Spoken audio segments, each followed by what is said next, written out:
You have 5 minutes. Play, or consider this your last shift. But I haven't touched a piano in years. Not like that. Not since. Imagine a life where the music that once defined you becomes a ghost, haunting the quiet corners of your soul. Our story begins in the opulent, hushed confines of the Obsidian Room, where Clara, a young waitress, carries not just trays, but a profound secret, the echoing memory of a piano prodigy. When the restaurant's ruthless billionaire owner, Julian Thorne, unearths her past and demands a performance, Clara is thrust onto a stage she never wanted, forcing her to confront the trauma that silenced her music. But in the notes she reluctantly plays, a new purpose ignites. A powerful melody of social justice that will challenge Thorne, unite a community, and shatter the oppressive silence around a grave injustice, all orchestrated by the very hands that once trembled. Now, before we dive deeper, please subscribe to our channel. We share powerful, meaningful stories like this every day. And drop a comment below to let us know where you're watching from. Thank you so much. And now, let's get back to the story. You have 5 minutes. Play, or consider this your last shift. But I haven't touched a piano in years. Not like that. Not since. The words hung in the air, cold and precise, each syllable a shard of ice splintering the already fragile composure of Clara Jenkins. Her hand, clutching a pristine white linen napkin, trembled almost imperceptibly, a tremor that had nothing to do with the heavy silver tray she usually balanced with such practiced grace.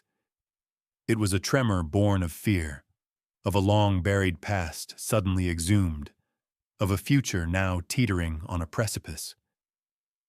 She stood amidst the hushed grandeur of the Obsidian Room, a place where fortunes were discussed in whispers and culinary artistry reigned supreme. Polished marble floors gleamed under the soft glow of crystal chandeliers, reflecting the bespoke suits and shimmering silk dresses of Belle Rêve's elite. It was a world away from the small, sun-dappled farmhouse where Clara had grown up, a world that felt both intoxicating and profoundly alien. For the past 2 years, this opulent restaurant had been her cage, gilded and suffocating, the only steady paycheck she'd found since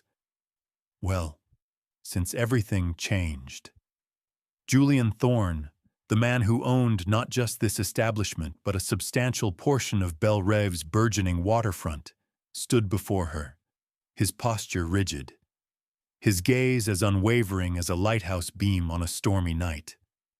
He was a man carved from ambition and tempered by absolute power, his silver hair a stark contrast to his dark, piercing eyes that seemed to strip away pretense, leaving one's vulnerabilities exposed. He wore a custom-tailored suit that whispered of European craftsmanship and an aura of impatience that demanded immediate obedience. Clara's heart hammered against her ribs, a frantic drumbeat against the silent symphony of her dread. She swallowed, her throat suddenly dry. "Mr. Thorne, with all due respect, I'm a waitress, not a musician." A faint, almost imperceptible curve touched Thorne's lips, a gesture that was more a sneer than a smile. "Oh, but you are a musician, aren't you, Miss Jenkins? A rather acclaimed one, if my sources are correct." Clara Jenkins, the prodigy of the Low Country, the girl who almost swept the state young artists competition before she vanished. Interesting, wouldn't you say, that such talent now fetches lukewarm lattes? His voice was low, yet it carried an undeniable weight, a subtle threat beneath the smooth cadence. Clara felt a flush creep up her neck. She'd always tried to keep her past tightly under wraps here, a sealed box of memories she dared not open. But Thorne, it seemed, left no stone unturned, especially when it concerned his employees. A chill snaked down her spine. How had he found out? And why now? He gestured with a dismissive flick of his wrist towards the polished ebony grand piano that dominated the far corner of the dining room. It wasn't just an instrument. It was a museum piece, imported from Italy, its keys rarely touched, except by the occasional, blandly competent pianist hired for special events.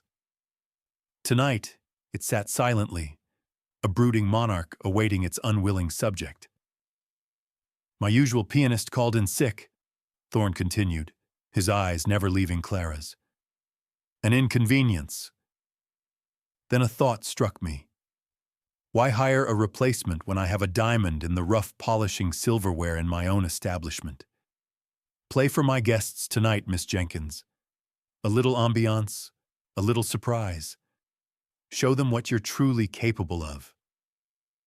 The words were an invitation, but the tone was an ultimatum. Clara's mind reeled. Play the piano. The very idea sent a tremor through her, not just of performance anxiety, but of a deeper, more primal pain. It had been years since her fingers had graced ivory, years since a melody had flowed from her soul, years since the day the music had died with her dream. She thought of her small apartment, the stack of overdue bills, the precarious balance of her existence. Losing this job meant losing everything. There were no other decent waitressing positions in Belle Reve, not with the local cannery closing last year, leaving a trail of unemployment and desperation in its wake. Thorne's company had bought the cannery's land, too, sparking hushed rumors of lucrative development plans that had yet to materialize. It was a wound in the community, raw and festering, and Clara felt its sting every time she walked past the deserted docks. "Please, Mr. Thorne," she pleaded, her voice barely a whisper, a stark contrast to the clinking of cutlery and the murmur of polite conversation around them. "I'm not prepared. I remember very little. It wouldn't be good." Thorne's eyes narrowed, a glint of steel in their depths. "Nonsense! Talent, true talent, never truly leaves you. It merely sleeps. And I, Miss Jenkins, have a knack for waking things up. Consider this an order and a test. If you can't even perform a simple piece for my guests, perhaps you're not as valuable an asset as I initially thought. 5 minutes. Then I expect to hear music, or I expect your resignation." The finality of his tone left no room for negotiation. He turned on his heel, a dark, imposing silhouette, and strode towards a table of influential-looking diners, leaving Clara stranded by the service entrance, the grand piano suddenly looming like an insurmountable mountain. 5 minutes. Her breath hitched. She could feel the curious glances of the other waitstaff, hushed whispers following Thorne's decree. The weight of their anticipation, coupled with the terror of her own past, threatened to buckle her knees. She closed her eyes, trying to conjure the image of a familiar sheet music, a simple sonata, anything that could guide her. But all she saw was the crumbling facade of her old life. The promise of a scholarship vanished, the family farm lost, the laughter of her childhood replaced by the hollow echo of her own despair. Her fingers, calloused from carrying trays and scrubbing dishes, felt alien, clumsy. How could they coax beauty from those pristine keys when they were so accustomed to the mundane? The memory of her piano teacher's encouraging words, her father's proud smile as she played, it all felt so distant, so impossibly far away. But the alternative, the gnawing emptiness of unemployment, the fear of losing the roof over her head, the humiliation of admitting defeat. She couldn't. She simply couldn't. With a deep, shuddering breath, Clara Jenkins walked towards the grand piano, her movements stiff, almost robotic. Each step felt like a betrayal, a reopening of old wounds. The polished ebony surface seemed to mock her, reflecting her pale, anxious face. She reached out a hesitant hand, her fingers trembling as they hovered above the cool, smooth ivory keys, the ghosts of melodies long silenced stirring within her. She was about to play, to revisit a pain she thought she'd buried forever, all because a powerful man had decided it. And as her fingertips, hesitant as a butterfly's wing, finally made contact with the first key, a faint, almost imperceptible sound resonated through the hushed room, a single note pregnant with years of unspoken grief and a terrifying, uncertain hope. The first note was a ghost, a hesitant whisper that barely escaped the grand piano's belly. Clara's fingers, stiff and uncertain, fumbled, striking a dissonant chord that scraped against the pristine air of the obsidian room. A few polite coughs rippled through the diners, and Clara felt a hot blush creep up her neck, her heart sinking. This is it, she thought. The end. The end of her job, the end of her fragile stability. The humiliating public proof that the prodigy Julian Thorne spoke of was long dead. Her hands, once extensions of her soul, felt alien, heavy with the weight of years unplayed. She tried another chord, then another, a disjointed progression that lacked any semblance of grace or intention. The polished keys felt cold beneath her fingertips, unresponsive to the panicked commands of her mind. Her chest tightened, and a familiar ache settled deep in her ribs, the phantom pain of a dream ripped away. She could almost hear her father's voice, a soft, encouraging rumble, telling her to feel the music, Clara. Don't just play the notes. But how could she feel anything but dread?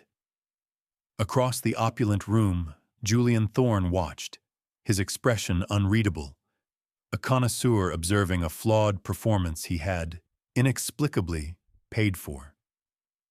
His eyes, however, seemed to hold a flicker of something more than mere evaluation, a calculating glint that made Clara's skin crawl. He wasn't just testing her musical ability. He was probing, pushing, as if searching for a specific reaction. A wave of nausea washed over Clara. She squeezed her eyes shut for a split second, trying to block out the opulent room, the judging eyes, the specter of her own failure. She needed a piece, any piece, something simple, something she could latch onto. Her mind, however, was a blank, filled only with the cacophony of her own fear and the memory of the last time she'd touched a piano. It had been at her family's farmhouse, the upright grand, old and worn, but loved. The day the bank notice had arrived, the ink stark and unforgiving, signaling the loss of everything. The day her father had held her close, his eyes full of a grief too profound for words, telling her that the scholarship she'd worked so hard for, the prestigious conservatory, was now an impossible dream. The farm was gone, the future shattered, and with it, her music. She opened her eyes, fixing her gaze on a distant, intricate carving on the ceiling, anywhere but on the faces of the diners. Her hands, almost on their own accord, began to move again. This time, she wasn't trying to play a recognizable piece. She was simply letting her fingers walk, exploring the keys, searching for familiarity. A scale, then another. Imperfect, wobbly, but there. A small, older woman at a nearby table, adorned with pearls and a kindly face, offered a tentative, encouraging smile. It was a lifeline. Clara took a shaky breath. She closed her eyes again, not in panic this time, but in a desperate plea for memory. And then, faintly, like a fragile echo, a melody surfaced. A lullaby her mother used to hum, a simple tune she'd learned as a child, her tiny fingers struggling with the reach of the chords. Her fingers found the notes, hesitant at first, then gaining a fraction of confidence. The melody was simple, unassuming, almost childlike. It wasn't the virtuoso performance Thorne expected, nor the complex classical pieces she once mastered. It was pure, raw, and deeply personal. Each note was a step back in time, a fragile thread connecting her to a past untainted by loss. The discord and fumbling subsided, replaced by a delicate, almost ethereal sound. The hushed whispers in the room began to quiet. Diners paused, cutlery suspended in midair. It wasn't a show-stopping display of technical brilliance, but it was real. It was Clara. The music, though simple, carried a profound undercurrent of melancholy, a poignant beauty that resonated with the unspoken sadness she carried. She played the lullaby through once, then twice, the melody weaving itself into the rich tapestry of the obsidian room. The pearl-clad woman dabbed at her eyes with a lace handkerchief. Clara felt a strange sensation, a thawing in her chest, a faint, almost imperceptible warmth spreading through her veins. It was terrifying, exhilarating. This wasn't for Thorne, it was for herself, a fragile act of defiance, a quiet reclaiming of a forgotten part of her soul.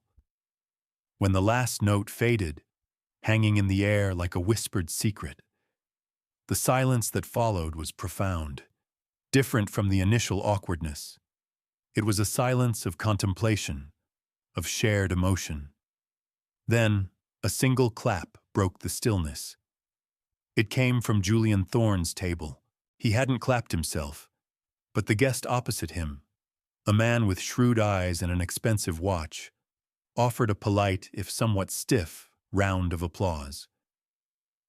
Thorne leaned forward, his voice cutting through the lingering atmosphere. "Remarkable, Miss Jenkins," he said, his tone devoid of warmth, yet laced with an undeniable edge of satisfaction. "A lullaby. How quaint." He paused, letting his words hang in the air, allowing Clara's momentary relief to curdle into renewed anxiety.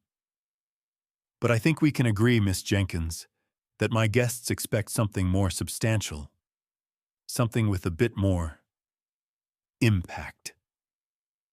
Clara's brief respite shattered. She looked at him, her heart sinking again. He hadn't been moved. He had merely observed, calculated. This wasn't about music for him. It was about power, about control. "What do you suggest, Mr. Thorne?" she managed, her voice steadier now, tinged with a nascent defiance she hadn't known she possessed. A slow smile, cold as ice, spread across Thorne's face. "Oh, I have a very specific suggestion, Miss Jenkins. A piece I know you are intimately familiar with. Perhaps you remember Whispers of Belle Rêve by the late, great local composer Arthur Finch. It was a staple of your repertoire, if memory serves. A challenging, emotionally charged piece. I think it would be a fitting tribute to Belle Rêve, and to your unique talents." Clara felt a gasp catch in her throat. Whispers of Belle Rêve. The piece that had been her triumph, her signature, the one she'd been preparing for the state young artists competition. The piece she'd poured her heart and soul into, only to abandon it the day her world collapsed. Arthur Finch, the composer, had been a close friend of her family, a passionate advocate for the local community, especially the cannery workers. He had vanished mysteriously shortly after the cannery's closure. His body later found drowned in the murky harbor waters, a verdict of accidental death that few in Belle Rêve truly believed. Thorne knew. He knew the significance of that piece, not just to her, but to the town, to the memory of Arthur Finch. He was pushing her not just to play, but to confront a ghost she had no wish to awaken. This wasn't just a test of her skill. It was a deliberate, cruel act, calculated to extract something far deeper than music.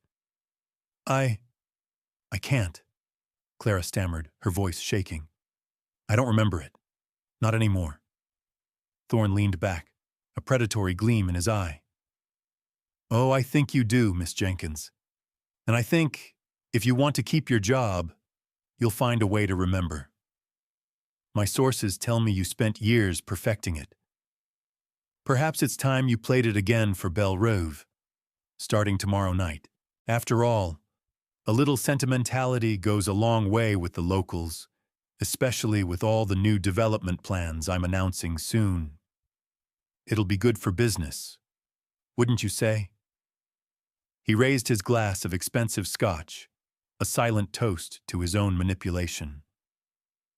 Clara stared at him, her hands still resting on the piano keys, the simple lullaby's gentle melody now utterly eclipsed by the chilling demand to resurrect a piece that held the very essence of her deepest pain and a hidden history of Belle Reve's injustice. She knew, with a dreadful certainty, that Julian Thorne had just set a trap, and she had no choice but to step into it. The music, it seemed, was about to become far more than just notes on a page. The demand echoed in Clara's mind, a chilling pronouncement that stripped the oxygen from the opulent air of the obsidian room. Whispers of Belle Reve. It wasn't just a piece of music, it was a memorial, a eulogy, a silent protest against the very injustice Julian Thorne represented. Playing it felt like desecration, yet refusing felt like surrender. She moved through the rest of her shift in a daze, serving tables, refilling water glasses, her hands performing their duties while her mind wrestled with Thorne's cruel ultimatum. The weight of the evening pressed down on her, each clink of china, each murmur of conversation, grating against her frayed nerves. How could he know? How could he choose that piece? It wasn't just a random challenge. It was an incision, precise and brutal, into the deepest wound of her past. Finally, the shift ended. The night air, cool and damp off Belle Reve's quiet harbor, offered little solace. Clara walked home, the familiar route passing by the dark, skeletal remains of the cannery Thorne had acquired. Its rusted corrugated iron, once alive with the clang of machinery and the shouts of workers, now stood silent, a gaping maw in the town's economy. Arthur Finch had written Whispers of Belle Reve for those workers, for the spirit of the town, a heartfelt composition brimming with the resilience and quiet dignity of the low-country people. He'd taught Clara the intricacies of its melody, its powerful crescendos and haunting refrains, predicting it would be her magnum opus. Arthur. The memory of him brought a fresh pang of grief. He had been more than a mentor. He was a gentle soul, a fierce advocate for Belle Reve, particularly the struggling cannery families. His music had been his voice, his passion a beacon. His sudden death, declared an accidental drowning by the authorities, had always felt wrong, a convenient narrative for those who benefited from his silence. Thorne, who now owned the cannery land, had certainly benefited. Reaching her small apartment, Clara didn't bother turning on the lights. She simply sank onto her worn couch, the darkness a welcome cloak. The apartment was sparsely furnished, a testament to her meager earnings and the quiet battle she fought daily just to stay afloat. Her gaze fell upon a dusty box in the corner, a relic she rarely touched. Inside, beneath layers of old photographs and dried pressed flowers, lay a single, cherished item. The original, handwritten sheet music for Whispers of Belle Reve, Arthur's delicate script filling the staves. He'd given it to her himself, days before his disappearance. Her fingers traced the title. The ink faded with time, but the emotions it evoked were as sharp as ever. This wasn't just music. It was Arthur's legacy. Thorne was forcing her to unearth it, to perform it for his wealthy patrons, perhaps even to celebrate his own impending development plans for the very land Arthur had championed. The thought made her stomach churn. Clara. A soft knock startled her. It was Eliza, her neighbor, a kind, elderly woman with eyes that held the wisdom of decades spent in Belle Reve. Eliza had worked at the cannery for 50 years before it closed. Clara opened the door a crack. "Eliza, what are you doing up so late?" "Saw your light was out. Knew you'd be home. Heard the whispers at the market today." Eliza's voice was low, tinged with concern.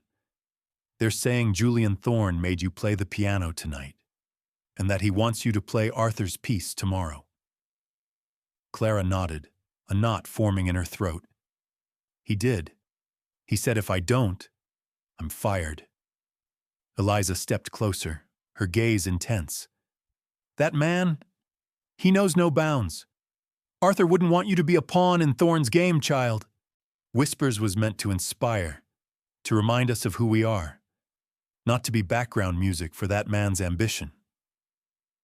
She paused, her eyes clouded with memory. "Arthur, he was doing some digging, you know, right before he was found, asking questions about the cannery sale, the land deeds. He thought something wasn't right. Thorne didn't like it one bit."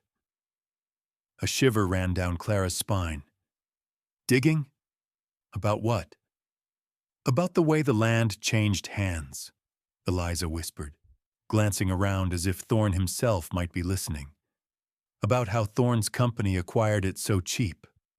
Arthur was convinced there was foul play. He had a meeting set up with some influential people, a journalist from the city even. He never made it." Eliza's eyes locked onto Clara's. "Be careful, Clara. Thorne, he doesn't like anyone stirring up trouble, especially with Arthur's memory." The warning hung heavy in the air. Thorne wasn't just challenging her to play. He was challenging her to confront a dangerous truth.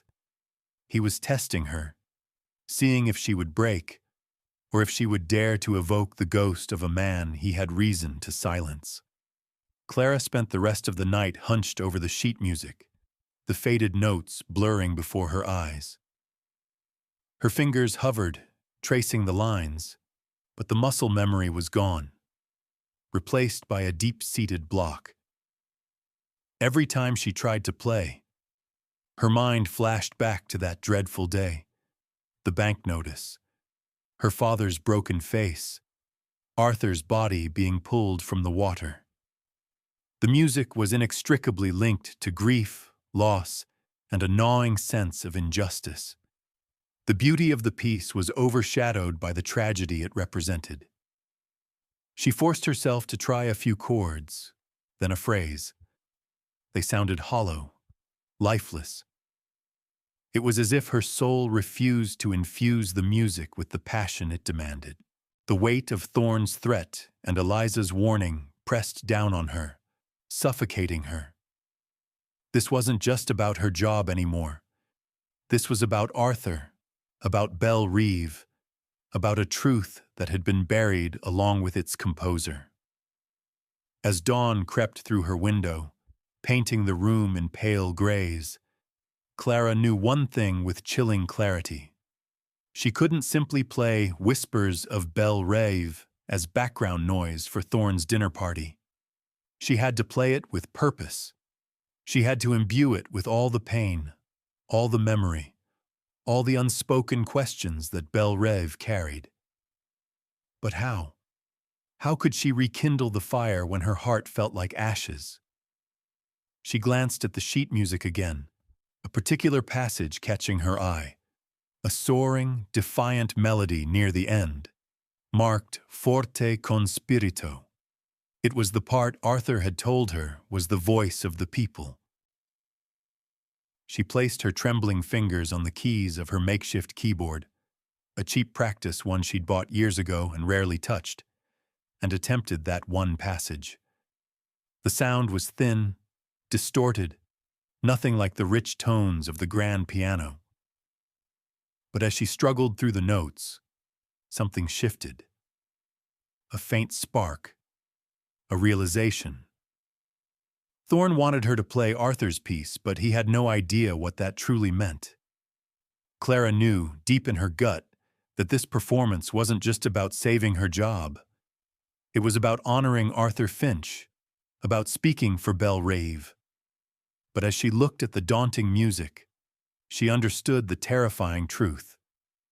If she truly played Whispers of Belle Reve, if she poured her soul into it, she wouldn't just be playing music. She'd be starting a war, and Julian Thorne would be her first unwitting audience.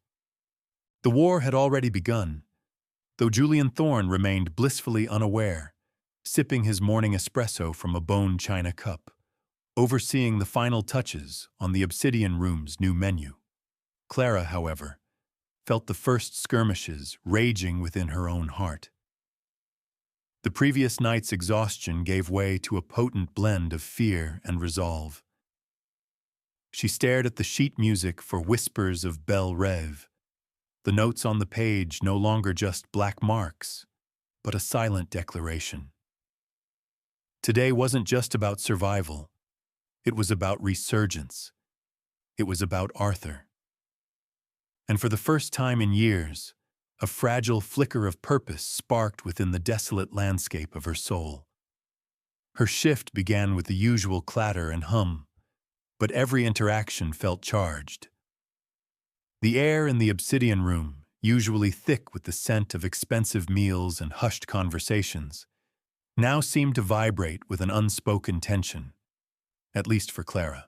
The other waitstaff, discreetly curious after Thorne's public display the night before, offered fleeting glances of sympathy or apprehension. No one dared to speak openly about it. Thorne's presence was a suffocating blanket over the entire establishment. As the afternoon wore on, a new set of instructions came down from Thorne's office. The grand piano was to be placed center stage, not tucked discreetly in the corner. Spotlights were tested, their beams cutting through the opulent gloom. Tonight wasn't just background music, it was a spectacle. Thorne was ensuring his new attraction couldn't be missed. The audacity of his command, the sheer public nature of her forced performance, solidified Clara's resolve. He wanted a show? She would give him one. But it wouldn't be the show he expected. During her break, Clara slipped out for a moment, needing air, needing perspective. She found Eliza tending her small garden plot behind the apartment building, her gnarled hands coaxing life from the stubborn Belle Reve soil. "He moved the piano," Clara whispered, her voice tight. "He wants it front and center. He's making a point." Eliza straightened, wiping dirt from her brow. Her eyes, usually soft, held a steely glint. "He always does. Julian Thorne likes to remind everyone who's in charge. But sometimes, Clara, when a man thinks he's in charge of everything, he misses the small things. The things that truly matter." She paused, picking a single, vibrant camellia. Arthur believed in the power of music to unite, to speak truth. He wrote that piece not for fancy dinner parties, but for us, for the heart of Belle Reve. Eliza gently pressed the camellia into Clara's hand. Its petals were a deep, defiant red. "Wear this tonight, child, for Arthur, and for all of us." Clara clutched the flower, its soft petals a stark contrast to the rough calluses on her palm. Eliza's words were a balm, but also a challenge. This wasn't just about her anymore. This was about Belle Reve, about justice, about giving voice to the voiceless. The weight of that responsibility settled heavily on her shoulders, but beneath it, a nascent strength began to stir. Back in the restaurant, as evening approached, the familiar hum of anticipation grew louder. The obsidian room filled with Belle Rêve's most influential citizens, the same faces who would nod politely at Thorne's development plans, likely benefiting from them. Clara saw familiar figures: the mayor, a few city council members, a prominent real estate developer. Thorne had assembled his court, and she was to be his reluctant entertainment. Thorne himself, immaculate in a dark suit, made his rounds, his voice a low rumble, his smile a practiced mask of charm. He glanced at Clara, now standing by the gleaming grand piano, the red camellia pinned discreetly to her uniform, an almost invisible symbol of rebellion. His gaze lingered for a moment, a silent challenge. Then he moved on, confident in his victory. As the dining room settled into its opulent rhythm, the moment arrived. Thorne approached the microphone, his voice amplified, silencing the room. "Ladies and gentlemen," he began, his tone smooth, commanding. "Tonight we have a very special treat, a rediscovery, if you will. I've had the pleasure of coercing one of Belle Rêve's own, a forgotten talent, to grace us with her artistry. Please welcome Miss Clara Jenkins, who will perform a piece intimately connected to our beloved town, Whispers of Belle Rêve, by the late, great Arthur Finch." A ripple of murmurs, then polite applause. Clara walked to the piano, each step deliberate, her heart pounding a frantic rhythm against her ribs.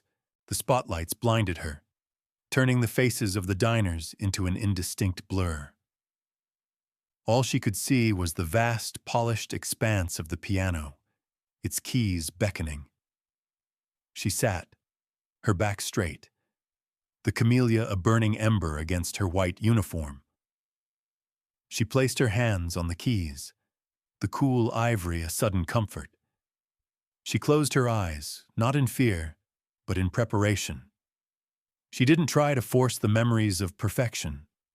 Instead, she let herself feel the years of pain, the injustice, the quiet resilience of Belle Rêve that Arthur had captured so perfectly.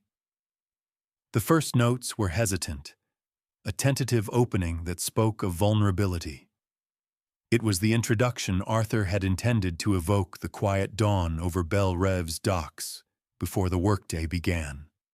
Then, slowly, the melody began to deepen, to gather strength, echoing the sounds of the cannery waking, the bustling life of the town. Clara felt the music flowing through her, not just from memory, but from a deeper place, a reservoir of emotion she hadn't known she still possessed. Her fingers found their rhythm, each chord deliberate, powerful. The melody built, a sweeping crescendo that spoke of hard work, of community, of the vibrant spirit of the people Arthur cherished. It was as if Arthur himself was guiding her hands, his spirit breathing life into the notes.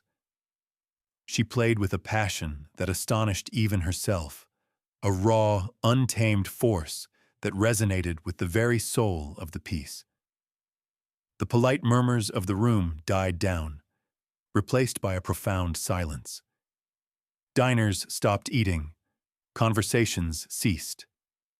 Julian Thorne, who had been leaning back with a smug expression, now sat upright, a flicker of something unreadable in his eyes. He hadn't expected this. He hadn't expected the raw emotion, the undeniable power Clara was channeling. As she reached the forte conspirito section, the voice of the people, as Arthur called it, Clara's fingers flew across the keys, a torrent of sound that was both mournful and defiant. The music swelled, a lament for what was lost, but also a powerful unspoken challenge. It wasn't just music anymore. It was a narrative. a story of Belle Reve, of its people, of the struggles they faced. It was a question, an accusation, and as the final lingering chord of Whispers of Belle Reve hung in the air, a profound silence descended upon the obsidian room, a silence that felt heavier, more potent than any sound. Clara lifted her hands from the keys, her chest heaving, her eyes still closed. The room was muted, not by applause, but by the sheer, overwhelming force of the music she had just played. It was a silence that spoke volumes, a silence that held the truth of Belle Reve, undeniable and exposed. And in that silence, Clara finally opened her eyes, not to the applause she might have expected, but to a sight that made her heart leap into her throat. A sight that promised the beginning of a true storm. The silence in the obsidian room was a living entity, heavy and breathless, thick with unspoken questions and raw emotion. It wasn't the polite silence after a performance. It was the stunned quiet that follows a revelation. Clara, still seated at the grand piano, her heart thundering, finally opened her eyes. And there, standing by the entrance to the dining room, silhouetted against the softer glow of the foyer, was not just Julian Thorne with a frozen, unreadable expression, but a man Clara hadn't seen in years, a man she thought had vanished. It was Daniel Finch, Arthur's son. Daniel's gaze, usually so full of gentle humor, was now sharp, intense, fixed solely on Clara. He wasn't applauding. He wasn't even smiling. His eyes held a flicker of recognition, a deep, unsettling understanding. He had heard. He had truly heard. And in that moment, Clara knew her music had reached beyond the gilded walls of the obsidian room, stirring not just memories, but dormant truths. Julian Thorne's face, however, was a mask of cold fury, barely concealed beneath a thin veneer of control. He had orchestrated a performance, expecting a tame, nostalgic echo. Instead, Clara had delivered a roaring testament, a ghost of a protest, right in the heart of his carefully curated kingdom. The quaint lullaby of the previous night had been replaced by a storm. Suddenly, a voice, clear and strong, cut through the silence. "That was extraordinary, Miss Jenkins." It was the older woman with the pearls, Eliza's friend from the market, who had offered the encouraging smile the night before. "Mrs. Gable." She stood, then began to clap, a steady rhythmic sound that slowly, tentatively, spread through the room. Soon, a smattering of applause broke the spell, growing louder, though still tinged with an undercurrent of discomfort for many. Clara acknowledged the applause with a slight nod, her eyes still locked on Daniel. He was older, of course, a little more weathered, but the same kind eyes, the same quiet strength. He'd left Belle Reve shortly after his father's death, unable to bear the weight of the grief and the unanswered questions. His unexpected appearance now felt like a twist of fate, a sudden gust of wind unsettling the carefully balanced scales of Thorne's power. Thorne, ever the master of redirection, stepped forward, a forced smile now plastered on his face. "Indeed, a truly passionate performance, Miss Jenkins. A delightful surprise, reminding us all of Belle Reve's rich artistic heritage." He turned to the room, his voice regaining its smooth, commanding tone. "And now, if I may, I'd like to draw your attention to something equally as exciting, the future of Belle Reve." He gestured towards a large, veiled architectural rendering set up near the back of the room. "The plans for the new Thorne waterfront development are ready to be unveiled." The abrupt shift was jarring, a deliberate attempt to erase the emotional resonance of Clara's music. The attention of the room, still a little disoriented, began to turn towards Thorne, drawn by the promise of progress, of profit. Clara felt a surge of anger. He was using Arthur's music, her pain, as a prelude to his own agenda. As Thorne moved towards the veiled rendering, Daniel Finch finally broke from the shadows. His steps were measured, determined, his eyes never leaving Clara's. He bypassed Thorne and the encroaching crowd, making a direct path to the piano. "Clara," he said, his voice low, husky with emotion as he reached her. I can't believe it. You played it. You actually played it." He reached out, his hand hovering, as if he wanted to touch her, but hesitated. It sounded exactly as I remembered, exactly as he would have wanted. Clara finally found her voice, a whisper. "Daniel, what are you doing here?"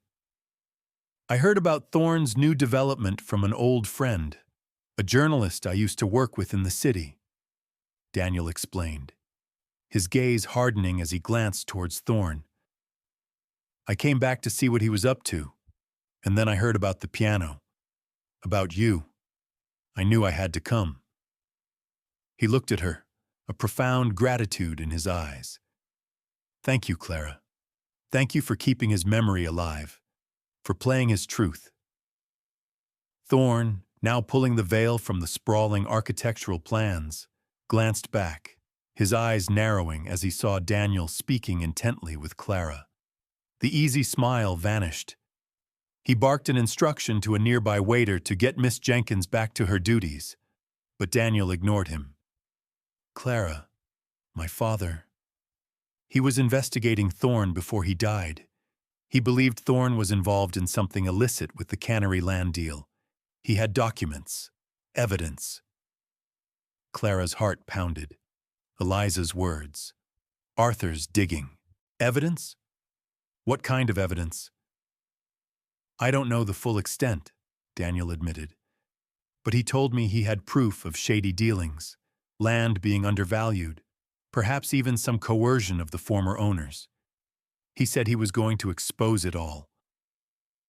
His voice dropped to a conspiratorial whisper.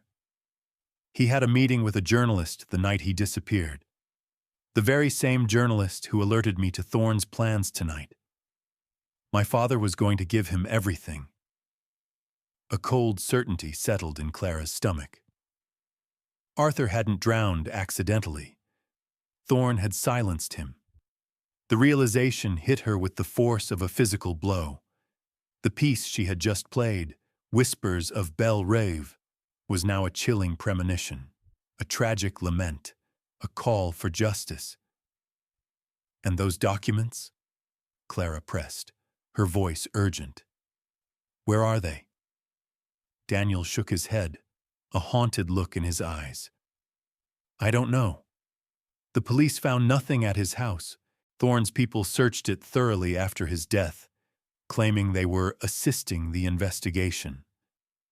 I always suspected they were looking for something specific, something my father had."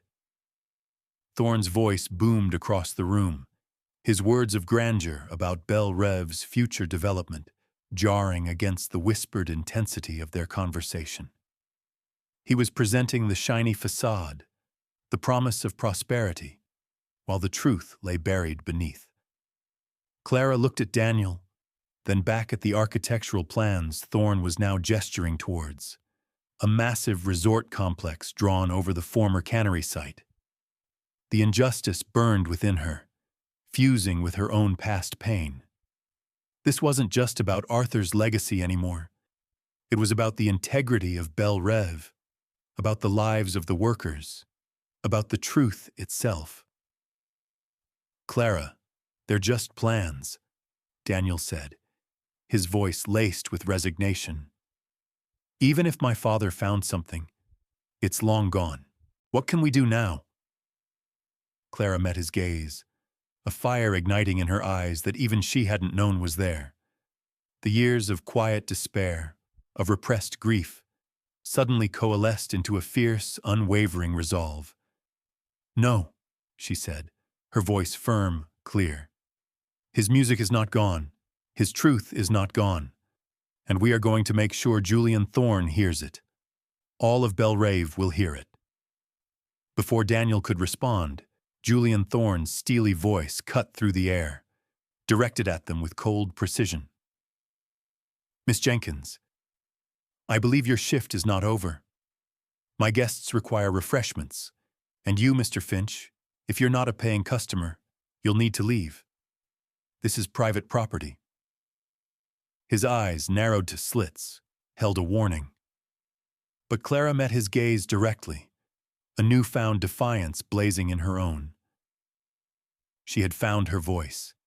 She had found her purpose. She wasn't just a waitress anymore. She was a conduit for a truth that refused to be silenced. And with Daniel Finch by her side, the fight had just begun. But how could two ordinary people expose a man like Julian Thorne, a man whose power seemed absolute, whose secrets were buried under years of calculated silence, and who had already proven he would eliminate anyone who stood in his way?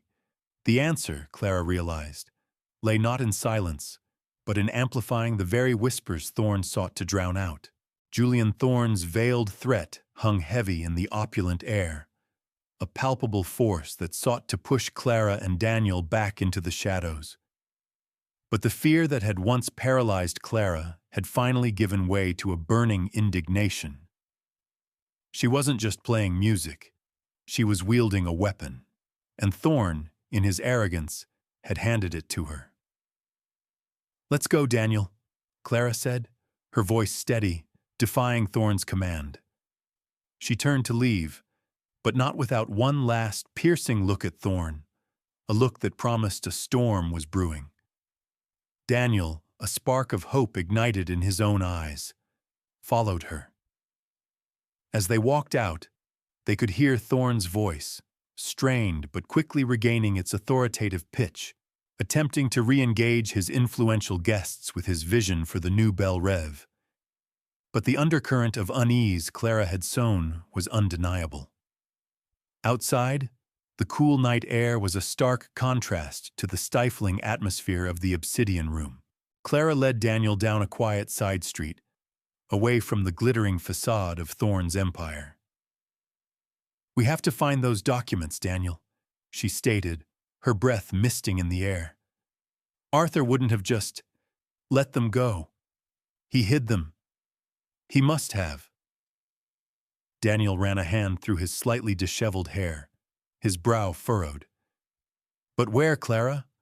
Thorne's men tore his house apart. The police were useless. They closed the case so fast." His voice held a bitterness that spoke of years of suppressed grief and frustration. "Everyone just wanted to believe it was an accident. It was easier." "Not for us," Clara retorted, a fierce resolve in her tone. "Arthur was meticulous. He wouldn't have left anything to chance. He knew the risks. Think, Daniel. What was important to him, besides his music? Where would he hide something invaluable, something he knew could be dangerous?" They walked in silence for a few minutes, the rhythmic crunch of their shoes on the gravel path the only sound. Clara's mind raced, sifting through memories of Arthur Finch, his quirks, his passions. He was a man of routines, of quiet reflection. He loved nature, particularly the low country marshes and the old, gnarled oak trees that dotted the landscape. He loved history, Belrave's history, its untold stories. "His study," Daniel finally said, breaking the silence. He had a small, cluttered study at the back of his house, full of books, old maps of Belle Reve, his compositions, his journals. "Thorne's men would have searched that first," Clara pointed out. "But maybe not everything," Daniel countered, a flicker of an idea in his eyes. "My father had a particular fascination with old things, the hidden stories. He collected antique maps, first editions. He even had a collection of old instruments. Maybe there's something in plain sight that isn't so plain." They arrived at Clara's apartment, the tiny space feeling even smaller with the enormity of their task. Eliza was waiting up, a mug of steaming chamomile tea in her hands. Her eyes, filled with concern, darted between Clara and Daniel. "You played beautifully, Clara," Eliza said, her voice raspy. "Arthur would be so proud. And Daniel, it's good to see you, son. You're just in time. The storm's coming." Clara quickly relayed their conversation about the documents. Eliza listened intently, her face grave. "Arthur mentioned something about an architect's shadow," she recalled, her brow furrowing in concentration. "He said it had something to do with the original plans for the cannery, the ones from way back, when it was first built in the 1920s. He said the real value of the land wasn't just in what you saw, but in what was hidden beneath the surface, what was never documented publicly." "An architect's shadow?" Daniel repeated, bewildered. "What does that even mean?" "I don't know," Eliza admitted. "He was very cryptic, as he often was when he was onto something big. He said the original architect, a man named Bartholomew Barty Croft, had a unique way of signing his work. Not with a name, but with a shadow." Clara felt a jolt. Arthur had loved architectural history. He had often taken her on walks, pointing out details in old Belle Reve buildings, telling her about the hands that built them. He had a first-edition book on Barty Croft, she remembered suddenly. A rare one, full of sketches and anecdotes about his life. Arthur said Croft was a rebel, always leaving little coded messages in his designs. "His house," Daniel exclaimed. "We have to go back to his house. I remember that book. He kept it locked in a glass cabinet in his study, treated it like gold." The idea was audacious, perilous. Arthur's house was now Thorne's property, ostensibly vacant, but Clara knew Thorne had eyes and ears everywhere. Going there felt like walking into a lion's den. But the urgency of finding those documents, of exposing Thorne, outweighed the fear. "We can't go during the day," Clara reasoned. "Thorne's security will be too tight. We have to wait until deep into the night, when his guards are probably complacent, thinking nothing's happening." Eliza stepped forward, her hand grasping Clara's. "I'll keep watch from my window. I know the rhythm of this neighborhood. And Clara, please, be careful. Thorne is a dangerous man. He's built his empire on secrets and intimidation."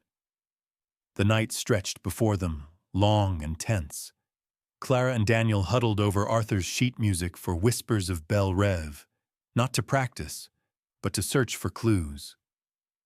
The intricate details of the score, the dedication on the first page to the silent voices of Belle Reve, suddenly felt imbued with a new, cryptic significance. Was there something within the music itself, a hidden code, a map to Arthur's secrets? As the moon climbed high in the sky, casting long, eerie shadows, Clara's gaze drifted to the dedication once more. Arthur hadn't been one for overt political statements in his art, but he wove deep narratives. The silent voices. Was it possible he had encoded a message for those who truly knew him? Those who would listen beyond the notes? A chill permeated the room, despite the rising resolve in Clara's heart. They were two ordinary people, up against a titan of industry with limitless resources and a ruthlessness that had already proven deadly. The stakes had never been higher. Their attempt to break into Thorne's property was a direct challenge to his power, and if they were caught, the consequences would be catastrophic. But if they succeeded, they wouldn't just find documents. They would uncover a truth that could shake Belle Reve to its core. As the clock struck midnight, Clara and Daniel prepared to move, knowing that their desperate search for the architect's shadow could either expose a villain or seal their own fate in the quiet, unforgiving darkness of Belle Reve. The silence of Belle Reve at midnight was profound, punctuated only by the distant lapping of waves against the docks and the frantic thrum of Clara's own heartbeat. Every shadow seemed to stretch and twist, becoming a potential threat. With Eliza watching from her window, a beacon of nervous hope, Clara and Daniel moved like ghosts through the quiet streets. Their destination, Arthur Finch's old house, now Julian Thorne's property. The house stood dark and imposing, a silent sentinel amidst overgrown hedges. A single security camera, high on the corner, panned slowly, a mechanical eye constantly scanning. Daniel, familiar with the layout, pointed to a thick patch of untamed jasmine that scaled the side wall, obscuring a small, rarely used window leading to the pantry. "That's our way in," he whispered, his voice tight with adrenaline. It was always flimsy. They scaled the wall with practiced care, their movements agile and silent. Clara's breath hitched as a twig snapped beneath Daniel's foot, the sound amplified in the stillness. But the security camera continued its slow sweep, oblivious. Inside, the pantry was cold, smelling faintly of dust and forgotten spices. Moonlight filtered through the grimy window, painting silver stripes across the floor. The house felt like a mausoleum. Each step they took echoed eerily, awakening ghosts. Arthur's presence was everywhere, a phantom melody in the quiet halls. His study, cluttered and beloved, was now a hollow shell. Books were strewn haphazardly, drawers were pulled out, their contents spilled. Thorne's men had been thorough, but perhaps not discerning. They were looking for obvious documents, not subtle codes.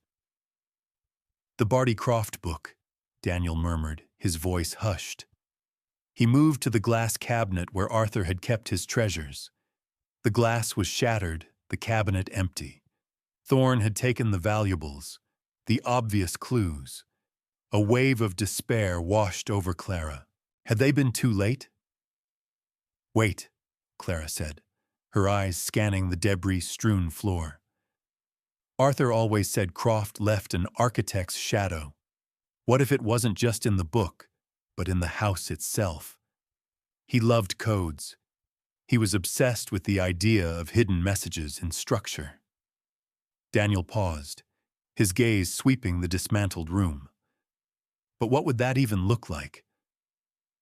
"Arthur used to say that Croft never signed his work conventionally," Clara explained, her mind racing, dredging up forgotten conversations.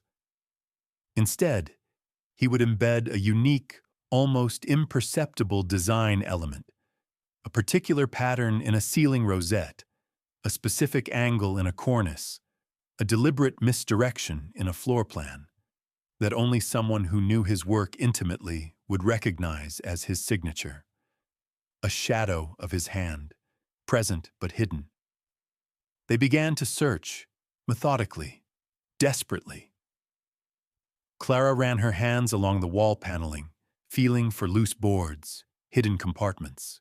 Daniel examined the old, built-in bookshelves, pulling out empty shelves, tapping the backs. The tension in the room was electric, each creak of the house, each whisper of the wind outside, a potential alarm. Then Clara saw it. Not in the study, but in the adjoining parlor, a room Arthur had used for entertaining, a room Thorne's men might have overlooked in their focus on the study. On the ceiling, amidst elaborate plasterwork, was a small, ornate circular rosette, centered above where a chandelier would have hung. It seemed ordinary at first glance, but Clara remembered Arthur once pointing out a similar rosette in an old Belle Reve bank. "Barty Croft's signature," he'd said then. A hidden compass rose, pointing to a secret only the initiated can see. "Daniel," she whispered, her voice barely audible. Look at the rosette. It's a compass rose. But one of the points, it's slightly off, like it's pointing somewhere specific. Daniel clambered onto a sturdy antique chair, carefully reaching up to examine the plasterwork. His fingers traced the intricate design. "You're right," he breathed. "It's subtle, but it's there. The northern point of this compass rose. It's not truly north. It's angled towards the old fireplace in the study." They rushed back to the study. The fireplace, a grand carved stone edifice, seemed impenetrable. But Clara remembered Arthur always saying, "The architect's shadow hides in plain sight." What if the shadow wasn't just a directional clue, but something about the structure itself? She looked at the hearth, remembering Arthur's love for riddles. He often referenced poetry. There was an old poem he adored about where the sun dies and the hearth breathes, a cryptic line she'd never understood. But now, it clicked. The sun dies in the west. The hearth breathes warmth. Daniel started examining the western side of the fireplace, tracing the heavy stone blocks. "Nothing," he muttered, frustration mounting. "It's solid." "No," Clara corrected, her gaze falling on a small, barely noticeable seam in the stonework. "It's not about the warmth. It's about the breathing, air, ventilation. Look at the flue, Daniel. On the west side of the fireplace where the sun sets." Daniel knelt, shining his phone light into the dark opening of the fireplace. The flue seemed normal, but then he noticed it. A small, almost invisible metal plate set flush into the stonework on the inner western wall of the chimney, right at the level of the hearth. It wasn't part of the chimney's construction. It was foreign. With trembling hands, he probed the plate. It was stiff, resistant. "It's a lock," he breathed. "A recessed lock. And there's a small keyhole." A new wave of panic. A key. Where would Arthur hide a key so specific? Clara's mind flashed back to the whispers of Belle Reve sheet music, still tucked into her bag. Arthur had given it to her days before he died, almost as a final gift. He had meticulously dedicated it to her, his youngest protégé. She pulled it out, her fingers running over the faded dedication. And there, tucked almost invisibly beneath the final flourish of Arthur's signature, was a small, delicate silver key, taped securely to the back of the page. It was so tiny, so perfectly placed, it could easily be mistaken for part of the design. "The key," Clara whispered, pulling it free. "He gave it to me. He hid it in the music." With shaking hands, Daniel took the key.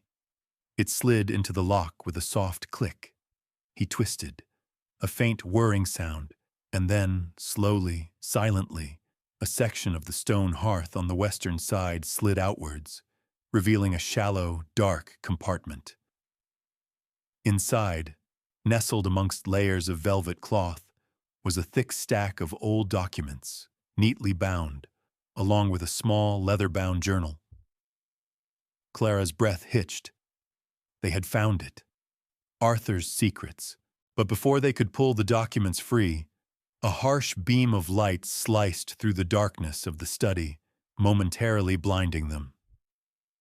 A gruff voice barked, "Hold it right there! Thorne's security! We have you now!" The game was over. They were caught. And the truth, so tantalizingly close, was now more imperiled than ever. The harsh beam of the flashlight cut through the darkness, pinning Clara and Daniel against the fireplace. The voice, cold and authoritative, belonged to a burly security guard, his silhouette filling the doorway, a second guard visible just behind him. Caught. The word echoed in Clara's mind, heavy with dread. So close, so agonizingly close to Arthur's truth, only to have it snatched away. Daniel, quick thinking despite the shock, instinctively grabbed the bundle of documents and the journal from the hidden compartment, tucking them under his arm, his body shielding Clara. "Don't move!"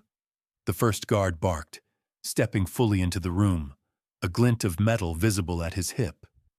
"You're trespassing on private property. What do you think you're doing?" "We're here for my father's belongings," Daniel retorted, his voice strained but defiant. "They were stolen by Julian Thorne." The guards exchanged a look, a subtle shift in their posture suggesting they knew more than they let on. "Your father's belongings were catalogued and secured," the second guard interjected, his tone dismissive. "Now drop whatever you've taken and come with us quietly, or things will get difficult." Clara felt a surge of fear, but also a fierce protectiveness. She glanced at Daniel, his arm still shielding the precious documents. They couldn't just surrender. Not now. Not after all this. "We haven't taken anything that isn't ours," Clara declared, stepping slightly forward, her voice ringing with a newfound courage. "These are Arthur Finch's personal effects. His son has every right to them." The first guard laughed, a harsh, humorless sound. "Rights? You two are breaking and entering. Julian Thorne won't be pleased. In fact, he's on his way. He received an alert. He'll want to handle this personally." The mention of Thorne sent a fresh wave of ice through Clara. Thorne. He would take delight in their capture, in crushing their fragile rebellion. He would ensure those documents never saw the light of day. They had to act, and fast. Suddenly, a loud, sharp rapping came from the front of the house. 3 quick, urgent knocks. It was Eliza's signal, a distraction. The guards hesitated, momentarily distracted by the unexpected sound. "Go check it out!" the first guard ordered the second. The second guard, grumbling, exited the study. "Now," Daniel whispered, his eyes locked on Clara's. He moved with surprising speed, shoving Clara towards the broken pantry window they had used to enter. "Get out of here, Clara. Take these, get them to the journalist, now!" He pressed the bundle of documents and the journal into her hands. "I'll try to buy you some time." "No, Daniel, I won't leave you," Clara protested, but he was already pushing her. The first guard now fully focused on him, drawing closer, his hand going to his sidearm. "Go!" Daniel yelled, turning to face the guard, putting himself between Clara and danger. Clara hesitated for only a fraction of a second. She couldn't argue, couldn't waste precious seconds. The truth, Arthur's truth, was more important than her own fear. With a guttural cry, she scrambled through the pantry window, pushing through the thick jasmine, the thorny branches tearing at her clothes, stinging her skin. She hit the ground, running, clutching the documents tightly, her heart hammering against her ribs. Behind her, she heard a muffled shout, a crash, and then the sickening thud of a body. Daniel. A wave of guilt and terror threatened to overwhelm her, but she forced herself to keep moving, running blindly through the dark streets of Belle Reve, the documents a burning weight in her arms. She didn't know where she was going, only that she had to get away, had to protect Arthur's legacy. She remembered Daniel's words. Get them to the journalist. But who was the journalist? And where could she find him in the middle of the night? She ran until her lungs burned, until her legs ached, finally collapsing into the relative safety of the deserted docks, hidden behind a stack of rotting fishing crates. The air here was heavy with the scent of salt and decay, a reminder of Belle Rove's lost prosperity. She pulled out her phone, her hands trembling, and scrolled through her contacts, desperate. No journalist, no one reliable, no one who could stand up to Thorne. Then, A name flashed in her mind. Eliza. Eliza had mentioned the journalist, the one Daniel had contacted. She would know. Clara quickly typed out a frantic text message, her fingers clumsy on the screen. Eliza, Daniel caught. I have docs.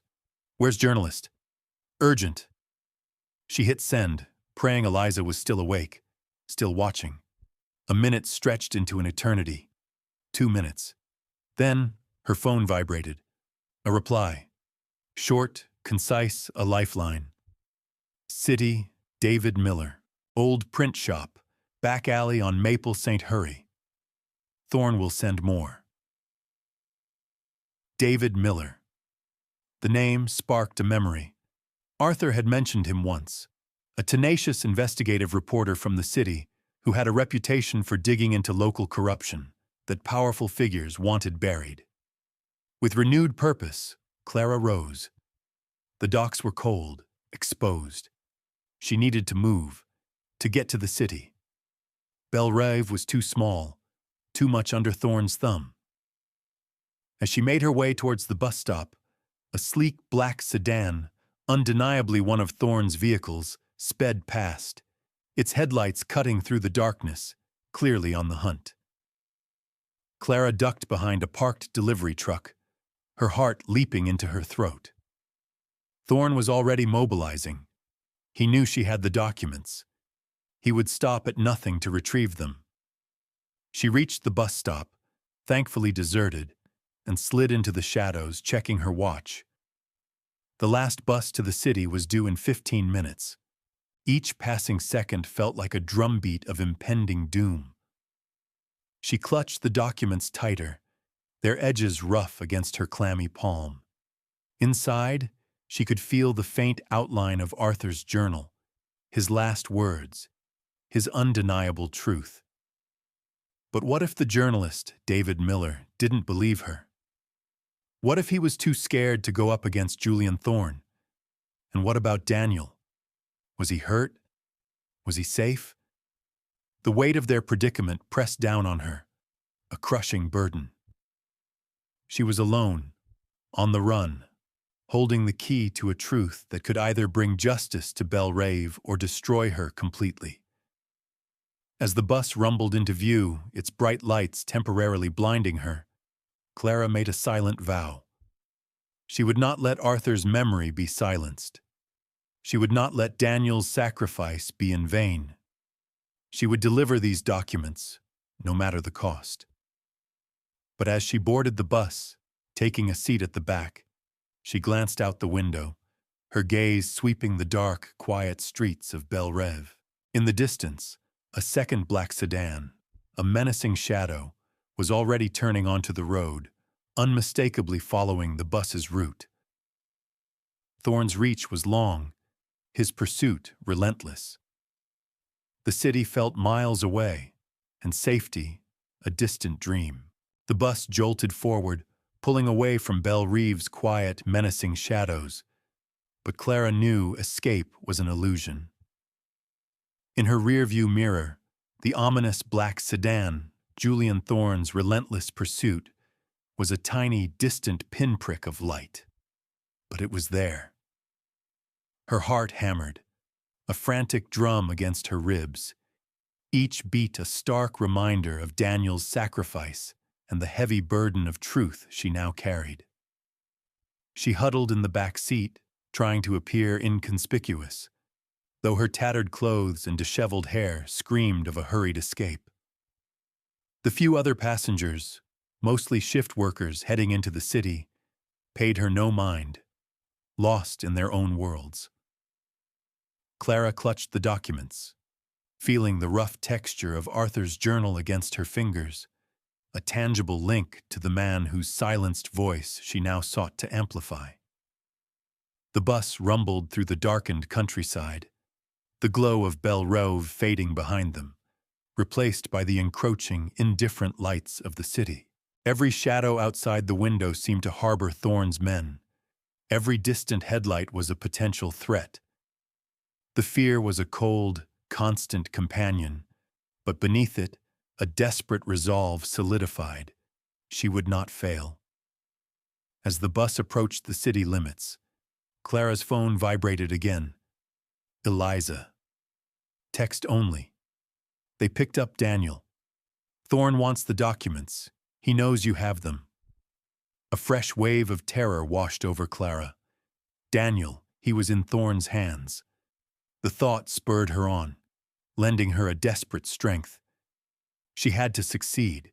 For him. For Arthur. This wasn't just about justice anymore. It was about saving Daniel.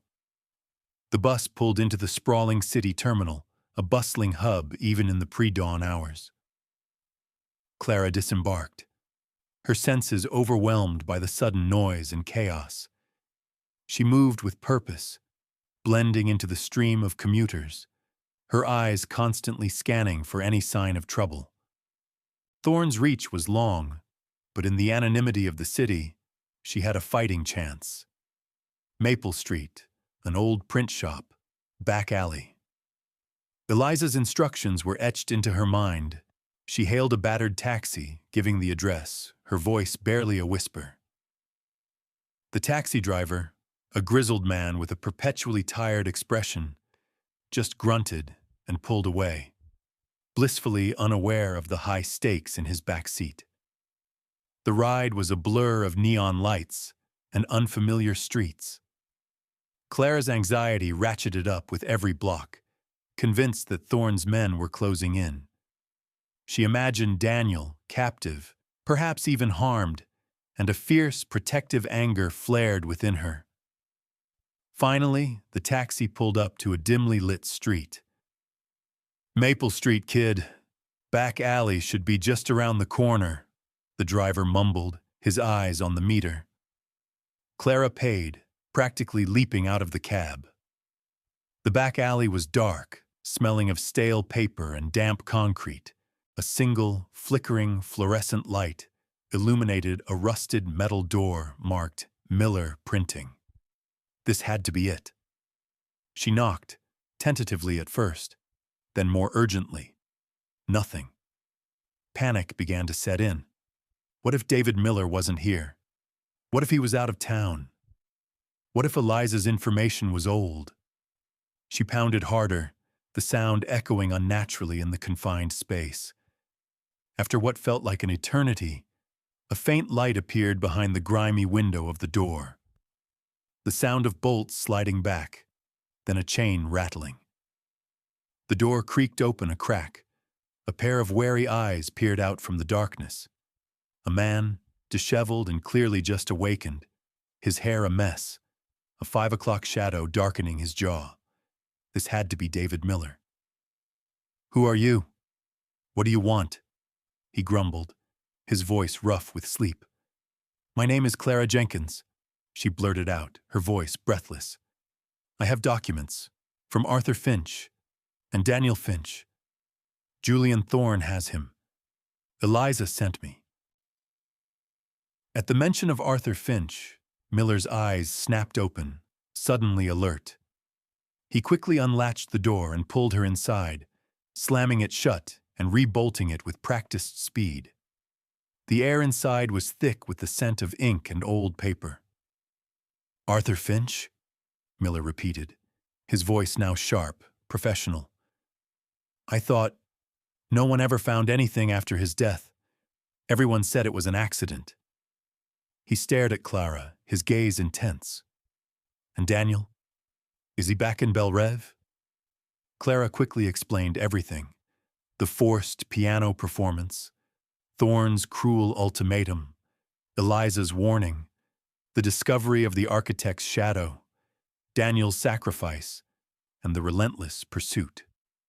She laid the thick bundle of documents and Arthur's journal on a cluttered workbench, spreading them out for him to see. Miller's eyes, seasoned by years of uncovering inconvenient truths, widened as he leafed through the pages. Old land deeds, financial ledgers, notarized statements from former cannery workers, all meticulously compiled by Arthur. He pointed to a specific document, a forged signature on a land transfer agreement, undervaluing the cannery property by millions. "This is it," he breathed, a flicker of triumph in his eyes. This is what Arthur was after. Proof of fraud, collusion, and systematic exploitation. He opened Arthur's journal. The pages were filled with detailed observations, dates, names, and Finch's own deductions, all leading to Julian Thorne. The final entry, dated the day before his disappearance, was chilling. Meeting Miller tonight.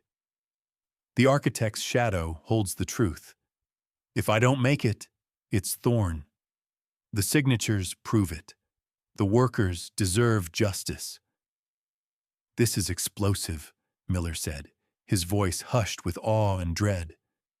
This implicates Thorne in massive fraud and casts serious doubt on the official cause of Arthur's death. This could bring him down. He looked at Clara, his expression grave. But Thorne won't let this go. You said he's after you. He'll be here. And he's ruthless. As if on cue, the distant wail of police sirens pierced the pre-dawn quiet, growing louder, closer. Clara and Miller exchanged a terrified look. Thorne hadn't just sent his goons. He'd called in the authorities, twisting the narrative, painting Clara as a criminal. He's framing me, Clara gasped, her face pale. He's probably already told them I stole those documents, that I'm a trespasser. Miller cursed under his breath. He's good, fast. He'll try to seize these as stolen property and discredit everything. He frantically began to scan the documents, his mind racing. We need to get this out. Now, before they get here. Before he silences it again. He looked at Clara, his eyes blazing with a desperate urgency. There's a live morning news show in 30 minutes, Channel 7. It's their Local Heroes segment, usually fluff, but it's broadcast citywide. It's the only way to expose this immediately, publicly, before Thorne can control the narrative. Clara's heart seized. Live television. Her. A waitress, a nervous wreck, up against a powerful billionaire. The thought was terrifying, almost paralyzing. But the image of Daniel suffering at Thorne's hands flashed in her mind. I can't, she whispered, her voice trembling. I can't do that. Miller grabbed her shoulders, his grip firm. Clara, you have to. Arthur's legacy, Daniel's freedom, the future of Belle Reve. It all rests on this. You brought the truth to light. Now you have to speak it. With the same power you played Arthur's music. Make them listen. The sirens were almost upon them, their wail deafening. Police lights flashed, painting the alley in pulsing reds and blues. There was no time. Clara looked at the stack of documents, then at Arthur's journal, his poignant final entry staring up at her. She thought of the cannery workers, Eliza, the silent whispers of injustice in Belle Reve. She thought of the triumphant, defiant crescendo of whispers of Belle Reve. She nodded, a fierce determination hardening her gaze. Okay, she said, her voice stronger than she expected. Let's go. But how do we get there without getting caught? Miller grinned, a glint of the old investigative fire in his eyes. You think a small-time reporter in this city doesn't have a few escape routes? Follow me, we're taking the underground. He grabbed the documents, stuffing them into a waterproof bag, and pulled Clara towards a heavy, bolted grate in the corner of the print shop. This is it, Clara, he yelled over the blare of sirens and the pounding on the front door. The final act. You have to play your heart out. But this time, your stage is the world. The heavy grate clanged shut behind them, plunging Clara and David Miller into suffocating darkness, just as the print shop's front door splintered under the force of the police battering ram. The sounds of breaking wood and shouting officers echoed above them, a chilling reminder of how close they were to being caught. Clara stumbled, clutching the waterproof bag containing Arthur's documents, her heart a frantic drum in the confined space. "Keep moving." Miller's voice, surprisingly calm, cut through the gloom. "This leads to an old service tunnel. It's rough, but it's our only way to the studio without hitting roadblocks." They moved through the narrow tunnel, the air thick with dust and the metallic scent of aged pipes. Clara's lungs burned, her every muscle screaming in protest. The darkness was absolute, broken only by Miller's flickering phone light, which cast dancing, monstrous shadows on the damp walls.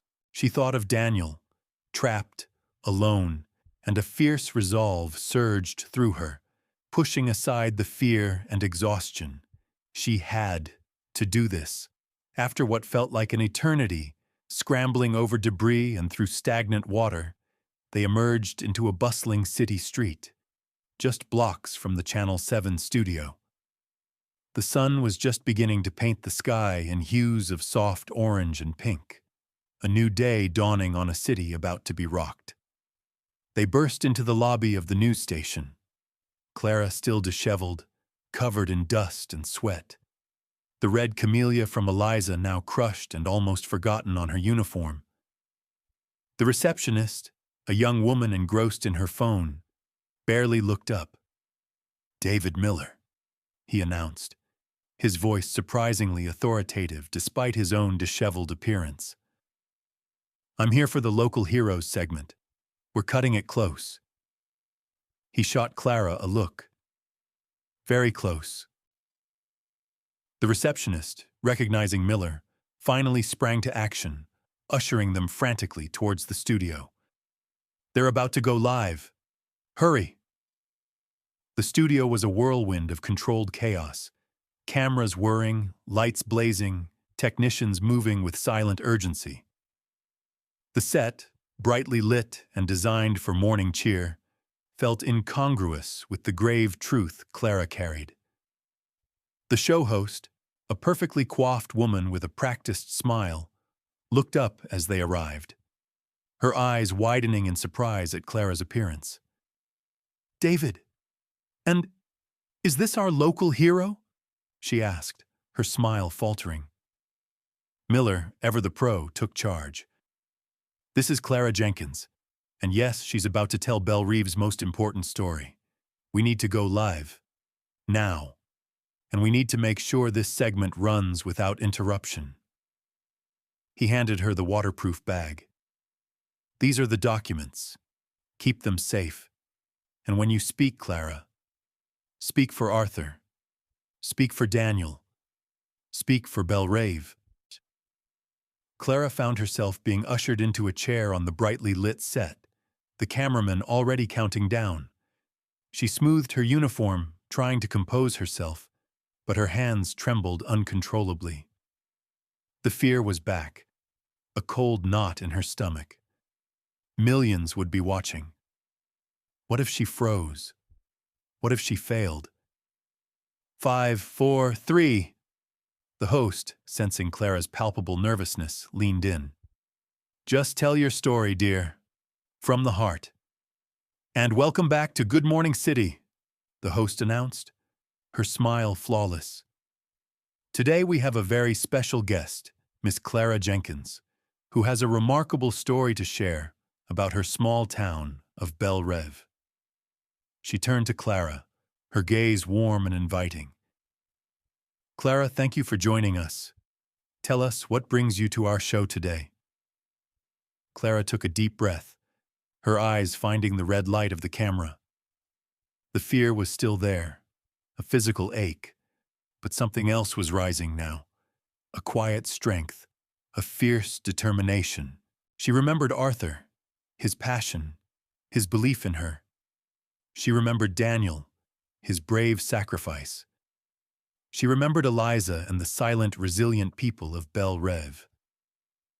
"I'm here," Clara began, her voice initially shaky, then gaining strength, "because a man named Arthur Finch, a beloved composer and a true voice for Belle Reeve, was silenced." and because his truth, and the truth of my town, needs to be heard. She recounted the story, her voice growing steadier, more impassioned with each word. The forced piano performance, Julian Thorne's insidious demand, the rediscovery of Arthur's music, whispers of Belle Rêve, a piece now imbued with a tragic, prophetic meaning. She spoke of Eliza's warning, Daniel's return, the desperate search for the architect's shadow, and finally, the perilous discovery of the hidden documents. As she spoke, Miller, from off-camera, began to display key documents from the bag, holding them up for the cameras, Arthur's meticulous notes and the damning forged land deeds clear for all to see. The host, initially surprised, listened intently, her expression shifting from polite interest to genuine alarm. The phone lines to the studio began to light up, unprecedented for a segment like this. "And these documents," Clara continued, her voice clear and strong now, cutting through the studio buzz, "prove that Julian Thorne engaged in massive fraud, manipulating the sale of the Belle Rêve cannery land, undervaluing it by millions, dispossessing hard-working families, and directly profiting from their despair. And I believe," she paused, her gaze direct into the camera, "that Julian Thorne silenced Arthur Finch because he was about to expose all of this." Suddenly, a voice, harsh and furious, boomed from the studio's control room, reverberating through Clara's earpiece. "And this is Julian Thorne! This is outrageous libel! Miss Jenkins is a disgruntled employee, a common criminal caught trespassing.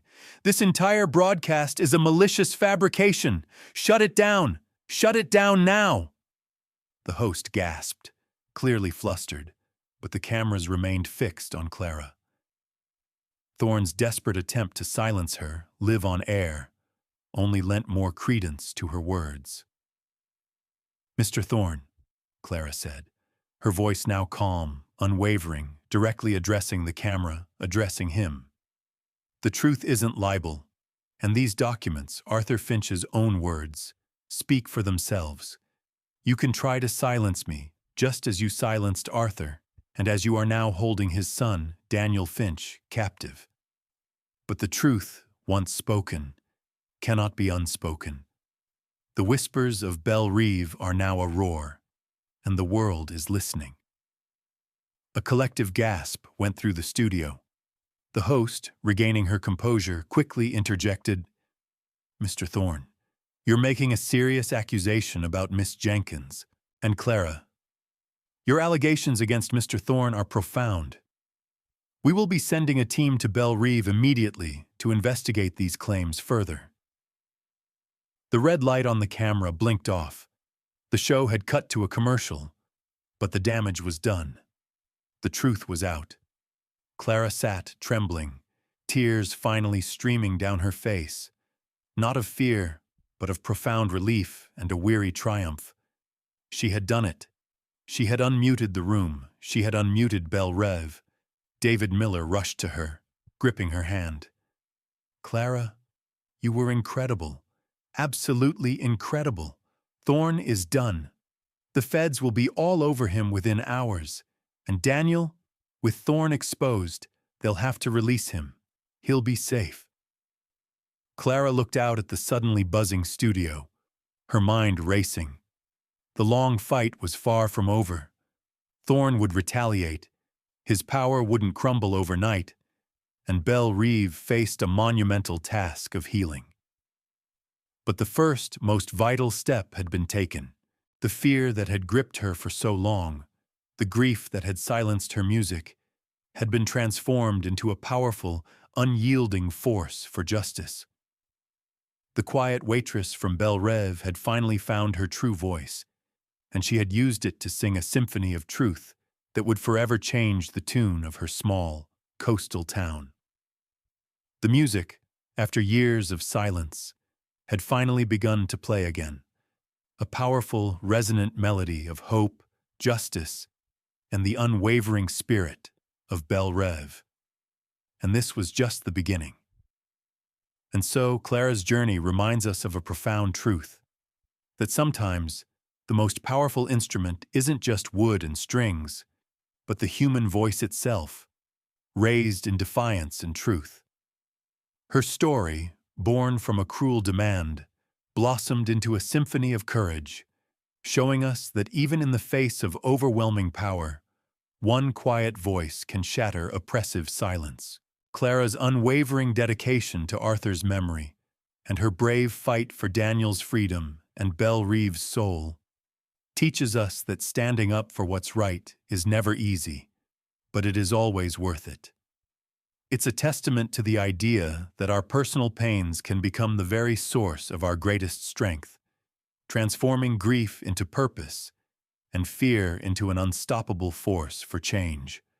Remember, your own whispers, however small, can ignite a roar. Never underestimate the power of your own voice, your own truth, to make a difference in a world that so desperately needs to hear it. If Clara's incredible journey has moved you, please show your support by liking this video and subscribing to our channel. We're dedicated to bringing you more powerful, meaningful stories like this every single day. Join our community, and let's keep these important conversations alive.